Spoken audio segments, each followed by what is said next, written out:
ඔයා සිගරට් එකක් බොන හැම පාරකම විනාඩි 20ක් ඇතුළත ඔයාගේ ශරීරයේ මෙන්න මේ දේවල් ටික සිද්ධ වෙනවා. ඔයා සිගරට් දුම ආශ්වාස කරන මොහොතේම සෙල්සියස් අංශක 900කට වඩා වැඩි උෂ්ණත්වයක රසායනික ද්‍රව්‍ය 7000කට අධික සංඛ්‍යාවක් ඔයාගේ පෙනහළු වලට වේගයෙන් ගලාගෙන යනවා. තප්පර කිහිපයක් ඇතුළත නිකොටින් ඔයාගේ මොළයට ඇතුළු වෙලා ඔයාගේ පද්ධතිය හොඳ හැඟීමක් ඇති කරන ඩොපමයින් සහ ඇඩ්‍රිනලින් වලින් පුරවන්න පටන් ගන්නවා. මේ රසායනික ද්‍රව්‍ය ස්‍රාවය නිසා ඔයාගේ හිතට හරිම ශක්තිමත් ගතියක් දැනෙන්න පටන් ගන්නවා.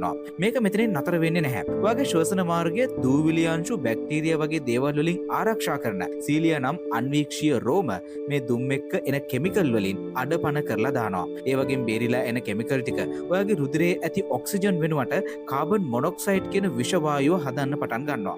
ඒකෙන් රුධිරයේ ඔක්සිජන් මට්ටම අඩු වෙලා ඔයාට කැරකිල්ලක් ඇඟ පණ නැතිකමක් දැනෙන්න පටන් ගන්නවා. ඔයා වදිනවා කියලා කියන්නේ අන්න ඒකට තමයි. ඊළඟට තාර ඔයාගේ පෙනහළු පටක වහන්න පටන් ගන්නවා. ඒත් එක්ක තියෙන කැඩ්මියම් සහ ඊයම් වගේ බැර ලෝහ එකතු වෙලා පෙනහළු තුල ඇලෙන සුළු ලේයර් එකක් හදනවා. මේ වෙද්දී ඔයාගේ ප්‍රතිශක්තිකරණ පද්ධතියත් දුම් මගින් අඩපණ කරලා තියෙන්නේ. ඒ විදිහට මිනිත්තු 20ක් යනකොට ඔයාගේ ඩොපමයින් මට්ටම බිඳ වැටෙන්න පටන් ගන්නවා. සතුට සමාදානය ඒත් එක්ක ඉවර වෙලා නොසන්සුන්තාව ආරම්භ වෙනවා. ඒත් එක්කම ඔයාගේ හිත කියන්න ගන්නවා තව සිගරට් එකක් තිබ්බනම් හොඳයි කියලා. සමහරුන්ට මේක දවසකට දෙකකට පස්සේ වුණත් හිතෙන්න පුළුවන්. ඉතින් ඔයාගේ ජීවිතේ ඉතුරු කාලේ පුරාවටම උරුම වෙන්නේ මෙන්න මේ ඇබ්බැහිවීම සහ ලෙඩවීම විතරමයි.